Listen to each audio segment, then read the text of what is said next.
Today, I sit down with Ray, a young artist and intern at Wizards of the Coast. We discuss how she got into that position, what it's like learning from artists at the company, as well as discussing world building in the game Dungeons and Dragons itself. All that and more today on Roll for Insight.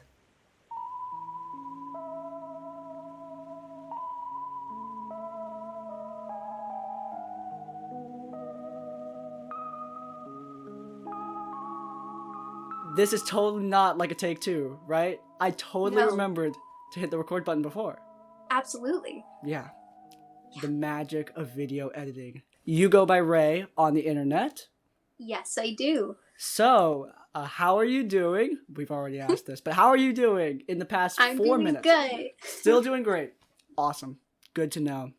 So, let's just get the introduction out of the way. You DM, you intern for Wizard of the Coast, you do art, fantasy style, and you just do general work in fantasy. Is that all correct? Yeah, absolutely. And exactly the kind of thing we're looking for on this show. So let's just start right out the gate. When you hear that someone is interning at Wizards of the Coast, that's really cool. For a lot of D&D nerds, that is the dream. So can you walk us through what that's like, especially during the pandemic? So, we're not on location right now because of the pandemic. We're remote, so it's just a lot of Zoom calls of meetings. So it's not as hands-on and interactive as it would usually be. So you mostly just observe what they're doing as opposed to like working with them directly? Yep, don't talk a lot. I just kind of watch their process and absorb and spoke when spoken to. But when I do get to speak, it's kind of nerve-wracking, but still really great. Yeah, I mean, you're working with people who are higher up in their concept art department, or they're just their art department in general. Is it nerve-wracking working with those people? I mean, you watch their art, look at their art when you're playing the game. I mean, that's a big deal. Oh yeah, and I'm youngest person in the room. I'm insanely young compared to everybody in there. So these professionals and these people that have had so many more years to develop their skills than me it's kind of intimidating. Out of curiosity, I mean, you are really young to be interning at this company, but I mean, number one, it shows that you have some merit. So can you show us or tell us how you got into this position? Oh, so they do summer college internships every year, and you must haven't graduated by summer. So, you need to be continuing your education, and they send out the applications and pretty much anybody can apply. I was recommended through one of my professors that has previously worked with them. So you told me about him in between my mess up recording. Could you tell us more about him on the air? What's he like? What's it like learning from him, and what work has he done for Wizards of the Coast? He has done concept art for some web pages before for some Egyptian gods that were added to the game at one point. So kind of a spin-off. And he works directly with the founders who now have their own company. So he no longer works directly with Wizards of the Coast, the company, but the people who originally made it. So when you're at Wizards of the Coast, you're often observing their concept artwork. Can you walk us through the process of making concept art? Because often we see the finished product, whether it be posted on social media or on ArtStation. Is that representative of what it's like behind the scenes? Yeah, concept art looks beautiful, finished paintings. That's not how they start. You always start with a sketch, and depending on the artist, sometimes it can be so hard to tell what the sketch is actually of, and then slowly you see them develop with black and white tonal drawings, and then get critique, and then continue on colors and get more critique, and there's so many phases and layers to that actual finished concept art that you see on screen. So when Wizards of the Coast sends down the word, hey, we want you to make this, how specific are they? Because the point of the concept art, as far as I know, is to develop the concept for a look, whether it be Tiamat or just your basic orc. How much oversight do the higher-ups have, and how much freedom do artists have when they're doing the concepts? So, a lot of work is done in collaboration, and while you may start with something fairly specific, with critiques and as that concept develops over time, pretty much everything like changes. Not necessarily everything about the picture, but it never stays the exact same as when you first start. It's constantly evolving. What do you find changes the most? Is it the look of the image? I've seen when I'm just looking through work in progresses, even the poses change. Yeah. What is the most common thing that people will ask to be altered? Poses and particular features, because a lot of the times, even with professional artists, we all have our anatomy blind spots, just parts of anatomy that we tend to tweak a little bit. So it's usually correcting proportions, or hey, maybe this nose would look better, or maybe this hairstyle would look better to convey their personality. Do you want it to look powerful or weak, and what colors go along with that? Doing concept art for them, I mean, does it look like an intensive process? It's a lot of hard work, but once again, you work a lot with teams. So you're not doing all of this by yourself. Even though you see art that all looks similar or the same, it's not done by one person. It's usually a lot of people working together, adding their own style into it to make this one collage of this beautiful finished product. When people are working in the team, a lot of individuals have this kind of friction, especially in the medium of art. Everyone has a different style. So when you're working with these teams, I mean, have you worked with an art team before as opposed to just individually? No, I haven't before. I've worked on like group projects, but that's nothing comparable to an actual company. Mm. What would you say the big difference is? Would you say that's more difficult to work with other people as opposed to just on your own? I personally like to work alone. While I love working with people, sometimes it can be hard if without communication to convey things properly, which can make things frustrating. So it really depends on the chemistry of the people I'm working with. Awesome. That totally makes sense. Because when you're working in those group projects, communication is always key. We'll just end off this section with a bit of advice. I mean, do you have any advice for anyone who wants to work in the medium of art? Practice, practice, practice. People say that art is a talent, but it's not. Nobody starts off being good at art. It takes time. It's hard work. It's not talent.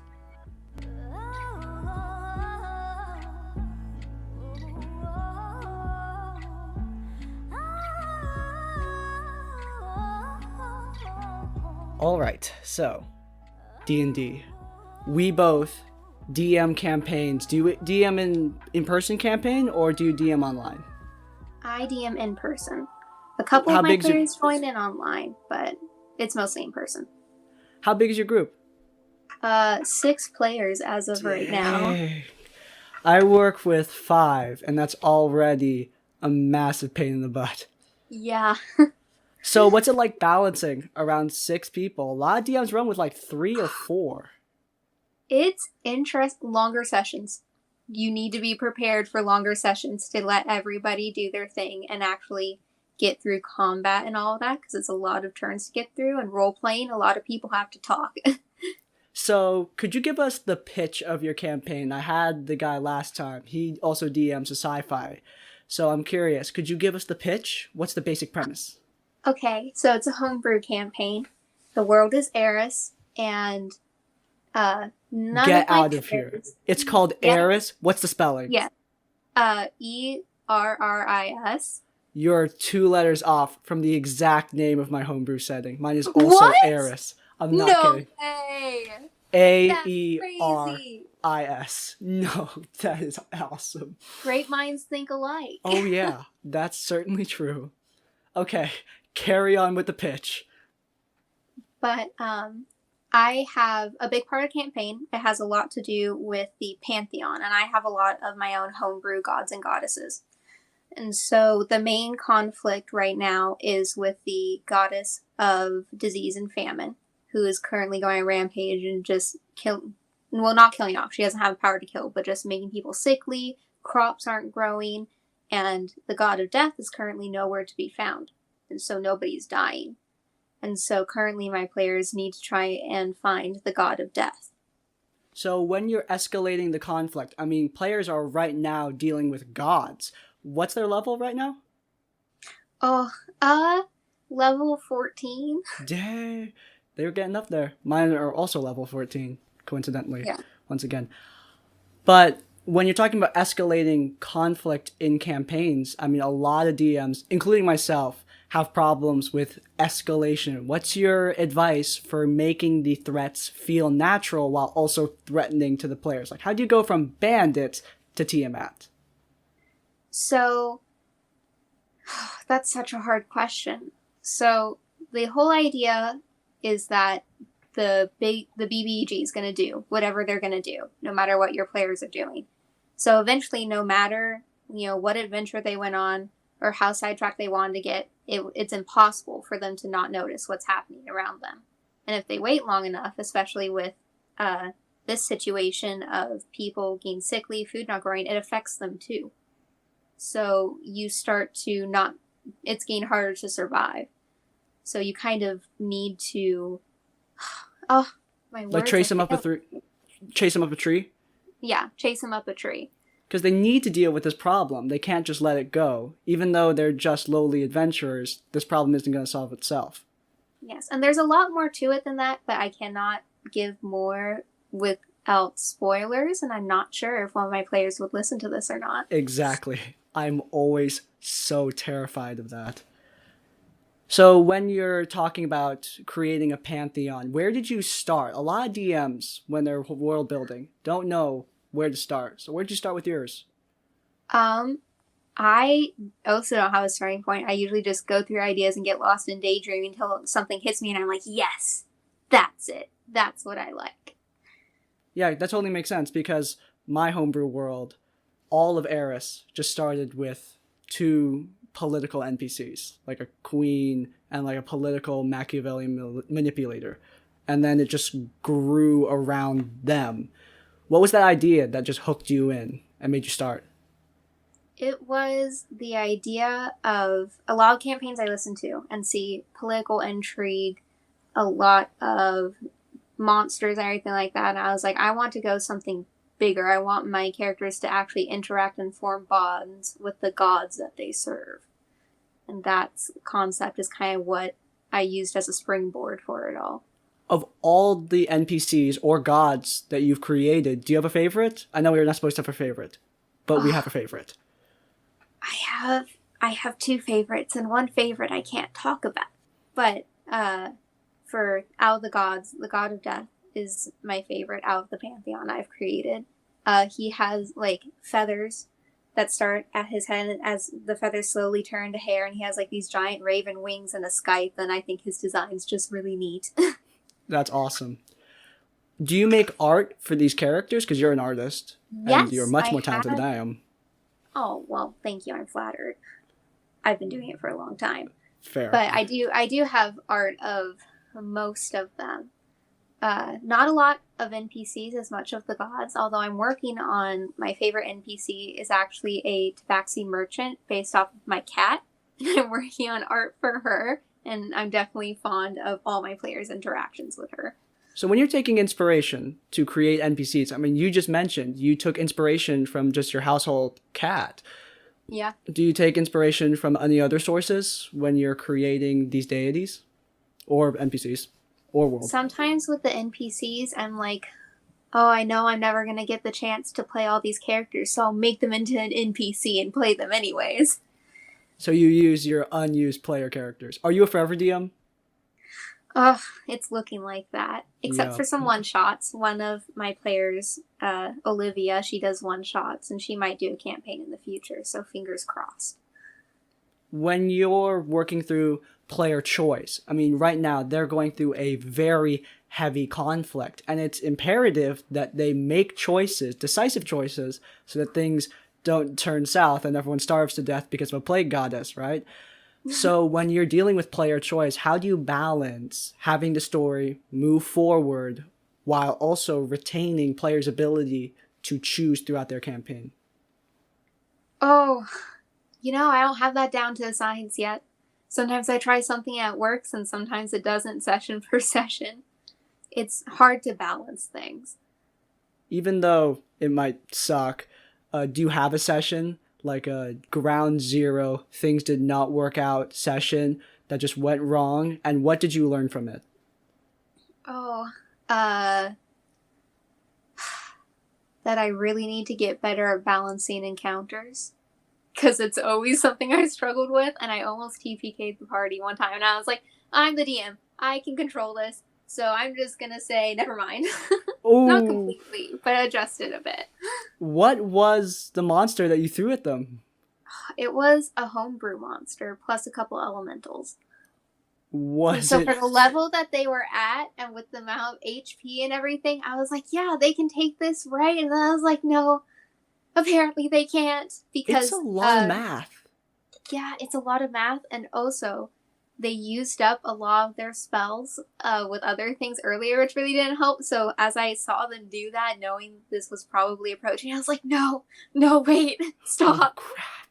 No, I one time threw, so just recently they had wrapped up their major threat and they were on top of the world. They were feeling great, and then I threw three dragons at them, and Three I dragons? yeah, three dragons, and it made them a lot more humble. But holy crap! I mean, I didn't realize how 0 to 100 the campaign was going, because that by that point they had killed the herald of a god, not a god, but you're close, Yeah, you're yeah. getting there.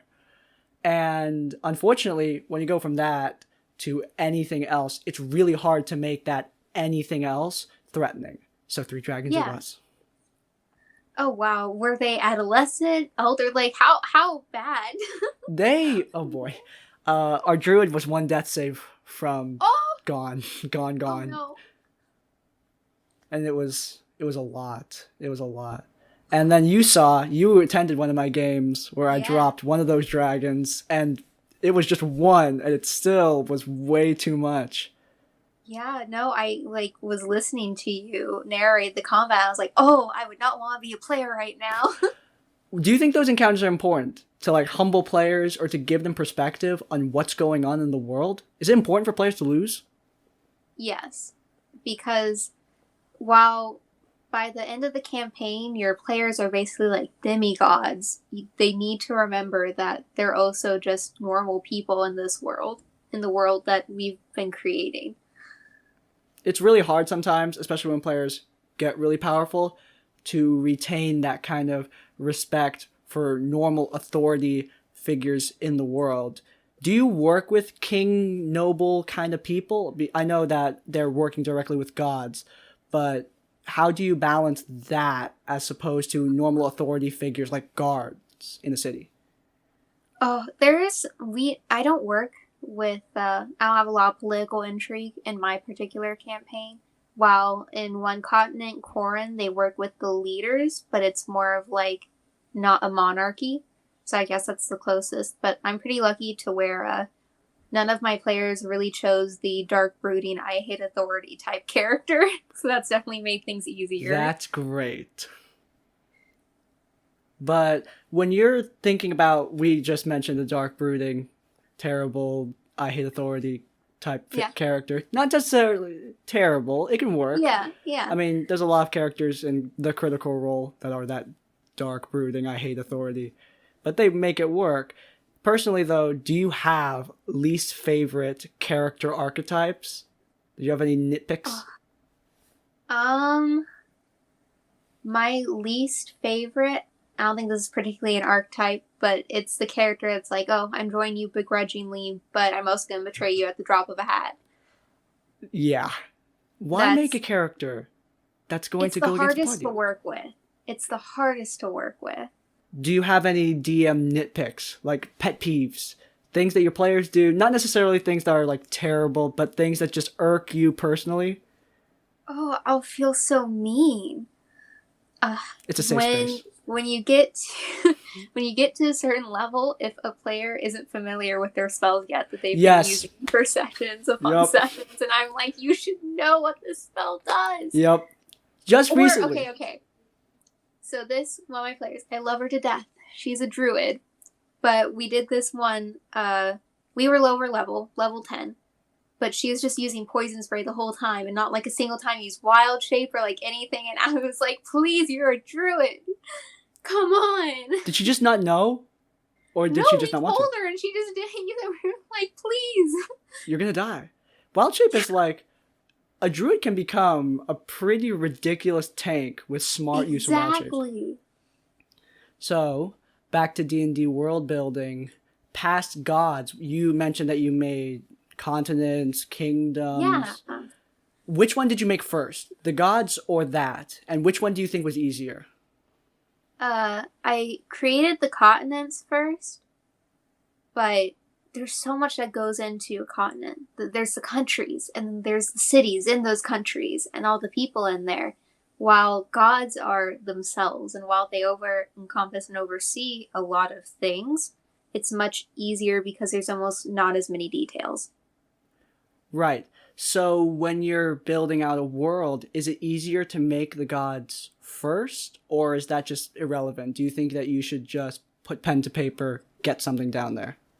I like having a basic idea of my world so that then when I create the gods, I'd be like, okay, this continent would probably worship this god, or, this worshiping this god would probably be banned in this place, and kind of place them where they belong on the map. Because having them in there and having the gods exist while you're world building, it allows you to create cultures based on them and create cultures that are counteractive to them so that you can build out the world easier. That makes sense. And what countries might have tension because of those things. So it's easier to figure out where conflict might be had, especially if players are from different parts of the map. And if they would inherently maybe have a prejudice against another player at the beginning of the campaign because of such details. How do you feel about party tension? I've never had, I have, but it wasn't great. I've never had a tense party where one player has a preconceived hatred of another, like a paladin versus a necromancer. Do you have that kind of thing in your party? Not particularly. There are 2 players that are siblings in the world, and that were kind of loners, like assassins and stuff like that, and kind of were begrudging to work with the group at first, and so they kind of butted heads with people a bit. But beyond that, I'm pretty lucky to have players that work well with each other, and they sense if in real life maybe the roleplay is getting a bit too intense or boundary pushing to back off a bit despite characters. Yeah, because those boundaries are really important. Exactly. It's easy to get really into a character, but you still need to be aware of the person who's playing them. So when you're role-playing out characters, which NPC or god do you like playing the most as a DM? Again, not supposed to have favorites, but we totally do. Okay, this isn't even an NPC in my world current. This is for a one-shot, but I made her and fell in love with her, and it's this little goblin artificer merchant who wields like a rifle like her size, like as tall as her, and she's just amazing and my absolute favorite ever. That is awesome. When you're building out characters beyond just voices, what aspects of them do you focus on first? Is it quirks or is it looks because you're an artist? It's looks because I'm an artist. So I think about like general personality, but a lot of it comes through as I'm doing the sketches and developing. I might have the idea for like a drow rogue that they meet along the way, but as I'm sketching out what I think they look like, they might become like a paladin or a druid because the way I'm designing them it feels better. It feels right. Is class really important when you're building out NPCs? Rogue, paladin. They work a lot with NPCs, so I like to have it in the back of my head in case they decide to work with the NPC in like battle, or they come along for a few sessions, not episodes. Do you have any, I call them episodes too, by the way, it happens. Okay. Do you give your sessions funny names? Oh, sometimes it happens, like if there's like one line that a player said or like scene that all of us just found hilarious, it'll forever be referred to by that one-liner or scene. But if it's a pretty boring episode, I'm just gonna call them episodes, Yeah, and it's fine. it's like, that was the episode. Judgment-free zone here. Okay. Yes. So yeah, I give mine all funny names because if I'm taking notes, how am I supposed to remember what happened? Okay. Yeah. In my notes, I might give them names, but overall, my players don't necessarily know those names. I think I tell them if it's a super cool name, if I come up with something really neat. Yeah. Other than Or that. I'll be like, that stupid moment where you failed that check? Yeah, I named the session after you in my notes. What is that moment? What is one of your favorite natural ones or just failed checks in general? So, oh gosh, there's so many. So, one of my favorites was my players were trying to stealth through a village at nighttime, and where everybody was frozen, and there was this one creature that was trying to possess them, to like break them free. And so my one player decides to, while they're going to this library, try and get information to like get people out and everything. Instead of trying to find an open window or a locked door in the library, they decide to break the window. And I'm like, okay, roll for stealth to stealthily break a window. I'll give you a chance to be quiet. Did not work out at all. And like half the party failed their saves for the spell, so half of them like got possessed. Oh no. Was it just an epic PvP battle royale insanity? Almost. Very close to it. Not quite, thankfully, thanks to our warlock and druid. Just clutch. What's your clutch players? Who are the players that you find are also always just saving people's asses throughout the game? Oh, okay. Honestly, all of them are kind of bad at it. None of them. Oh, damn. No, they're not horrible. Don't get me wrong. I feel so mean right now. It's just No like judgment. like they all take turns and they have their few brilliant moments, but we don't have a heroic type. They try, but the And heroic that's all they type can doesn't do. always succeed. Yeah. Their dice hate them. Oh, is it just bad luck syndrome? A fair amount of the time. So they'll roleplay this great moment, and then they'll roll the dice, and it's like, well, you made that great speech and build up, but sadly, No didn't persuasion. work. No charisma. Yeah. That hurts. To end off this bit, what is the number one? I mean, it doesn't have to be the number one. That's going to be really hard. Okay. But do you have one piece of advice when you're building out a homebrew world that coincidentally has the exact same name as my homebrew world? What is your big piece of advice? When you're first beginning, don't try to plan out everything, because you'll never start the campaign that way. Just get what you need and make sure that you're enjoying it. If you get too bogged down in the details and trying to know every little piece of information about every single city that they could possibly go to, it's not going to be fun. It's not going to be enjoyable. And that's the most important thing for you and your players. Great piece of advice. Awesome. So we're wrapping it up here. Before we go, do you have any personal projects, anything you want to announce? No, I don't have any big personal projects. Honestly, because I'm in college right now, I don't have time for that. But I just make artwork when I can and like to show it off to people sometimes. Totally awesome. Some of that artwork will be linked in the description somewhere. I'll put it in there. Cool, thank you. But yeah, all right. So if you guys enjoyed this episode of Roll for Insight, thank you so much for coming, by the way. Thank you so much for having me. Of course. Please do leave a like. If you want to see more content from me and you want to see more episodes of this podcast, then hit follow on whatever podcast platform you're listening on or subscribe on YouTube. And finally, if you're able, leave a comment down below. In essence, like, comment, subscribe. I'll see you all next time. Farewell.